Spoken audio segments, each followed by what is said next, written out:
Dia 1º de abril de 1964, a ordem política brasileira, que já vivia momentos de turbulência, foi totalmente rompida por um golpe autoritário e anticonstitucional, executado por líderes das Forças Armadas. De imediato, direitos antes amparados pela Constituição Federal foram aniquilados e, a partir de tal data, o país passou a ser regido pela força e não mais pela democracia. Sustentados por 2 decretos ditatoriais, o AI-2 e o AI-5, o regime cassou direitos políticos de representantes eleitos democraticamente. Prendeu sem julgamentos dissidentes que eram, muitas vezes, mandados à tortura, enquanto recebiam injustas alcunhas de terroristas. Toda e qualquer forma de expressão cultural ou informativa era controlada pelo governo.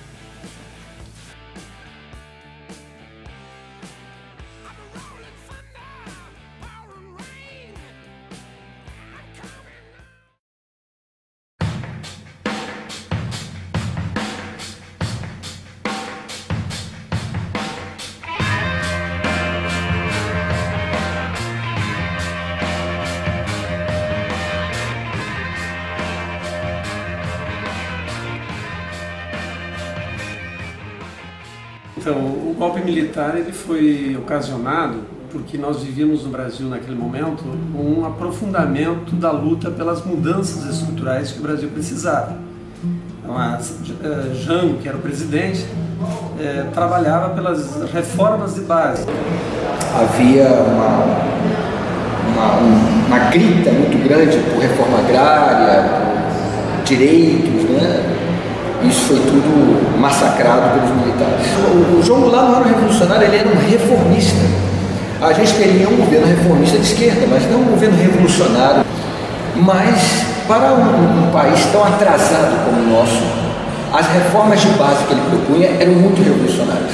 Na medida em que os poderosos, né, os setores dominantes, sentiram-se ameaçados e contrariados, eles começaram a articular, e os Estados Unidos teve um papel chave nesse processo. Foi articulado então um golpe, né, militar, certamente acompanhado pelos Estados Unidos, certamente apoiado pela burguesia brasileira.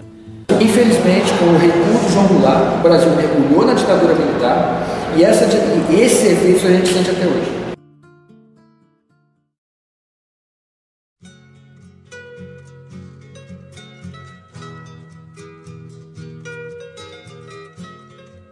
Vivíamos sobre um regime ditatorial, sem democracia, sem direitos para os trabalhadores. Eles tinham livros que, quando a polícia esteve lá em casa, acabou retirando eles porque eles eram proibidos. Falava de política, as pessoas baixavam o tom de voz, em qualquer situação. Agora, o que a gente sentia era assim, 3 pessoas juntas aqui.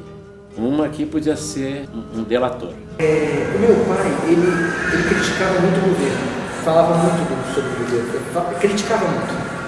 E eu não entendi o que era aquilo.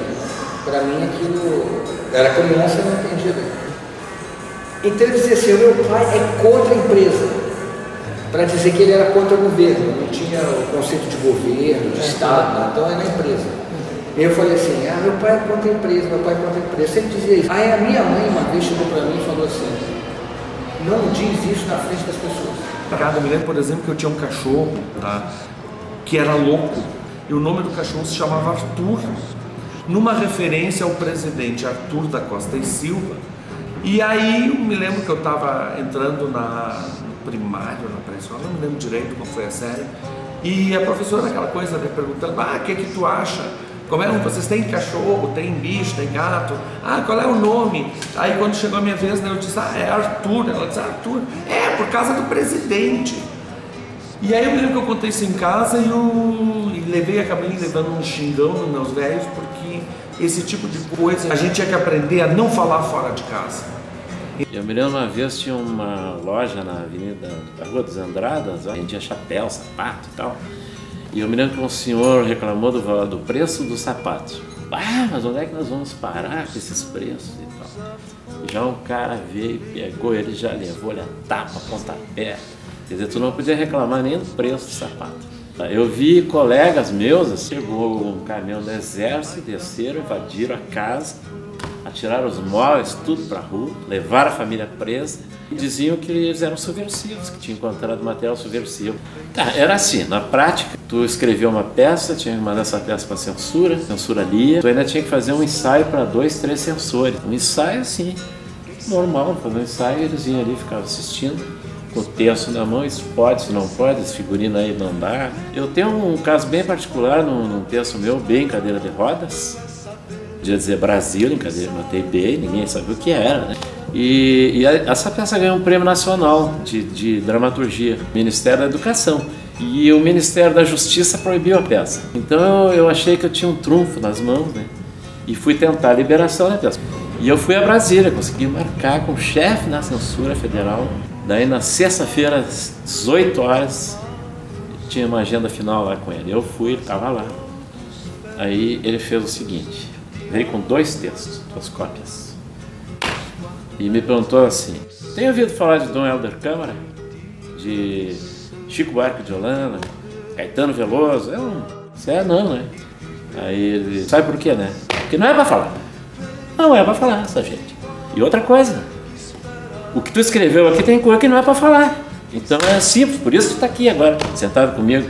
Eu, não, mas eu estou aqui por isso. Não, mas vamos fazer aqui o que tem que ser feito. Me deu uma caneta. E ele ia lendo ali, editando, e eu mesmo sendo obrigado a cortar meu próprio texto. Tira essa palavra aí, essa palavra não pode, esse texto todo aqui, página inteira não podia. E eu vim com a peça de Brasília, então, nesse estado. Eu presenciei meu pai sendo preso, eu estava com ele quando a gente tinha ido no Banrisul. Eu assisti meu pai chegando, preso, depois de preso, quando ele foi solto, todo quebrado, torturado, todo sequelado, depois de ficar 2 meses preso.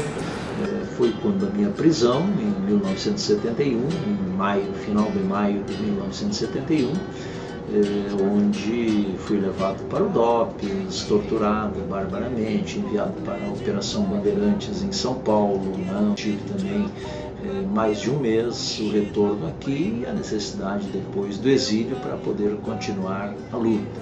A ditadura ela sempre foi contestada, claro que de uma forma desigual. Ela atuou sobre os opositores de uma forma sanguinária, usando todos os instrumentos da repressão do Estado. Mas em nenhum momento o povo brasileiro se aquietou perante isso.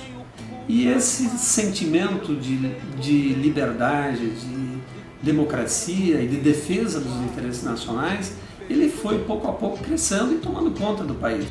Na medida em que a democracia cada vez mais era violentada, o povo começou a se levantar com mais intensidade.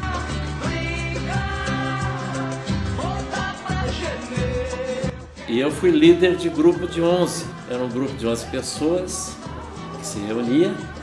Cada um do grupo formava mais um grupo de 11, mais 11, mais 11, mais 11.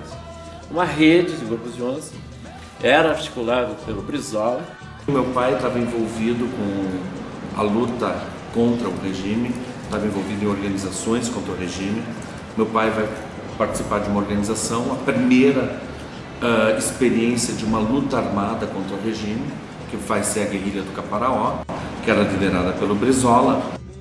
E tenho muito respeito pelas pessoas que pegarem armas contra o regime militar, as que foram presas, as que foram torturadas, as que foram mortas, as que nem cadáver tem para se enterrar, né? Nem ossos tem para se enterrar.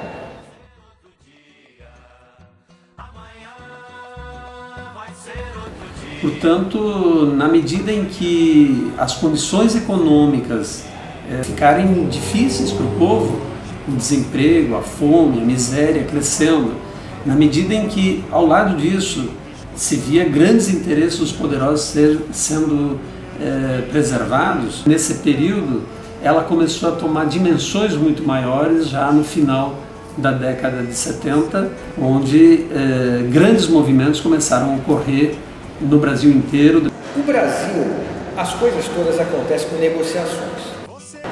Então, o fim do regime militar se deu como um acordo também. Essa lei de anistia faz parte desse acordo. Então você bate nas costas do militar e fala, ó, você matou e torturou, mas vamos olhar para frente, vamos esquecer o passado e vamos olhar para frente, vamos seguir, né? É uma redemocratização capenga. Enorme euforia, como vai proibir quando o galo insistir em cantar? Água nova brotando e a gente se amando sem parar. Quando chegar o momento, esse meu sofrimento vou cobrar com juros.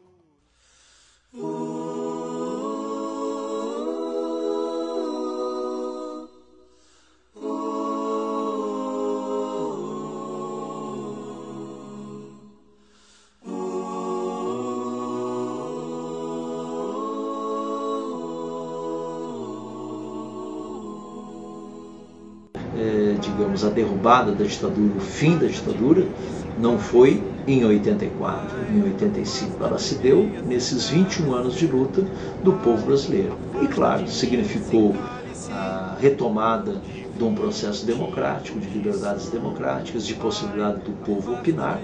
E vivemos hoje um processo crescente de aprofundamento da democracia, de avanços sociais, né, que iniciam principalmente com a vitória de Lula em 2002, com o governo que se iniciou em 1º de janeiro de 2003, com o segundo governo Lula, com o primeiro governo Dilma e esperamos o segundo governo Dilma.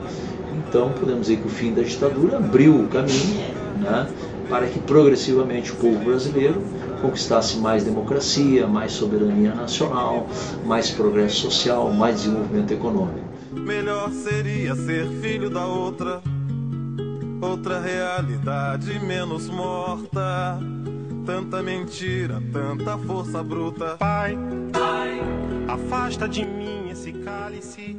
Pai, afasta de mim esse cálice.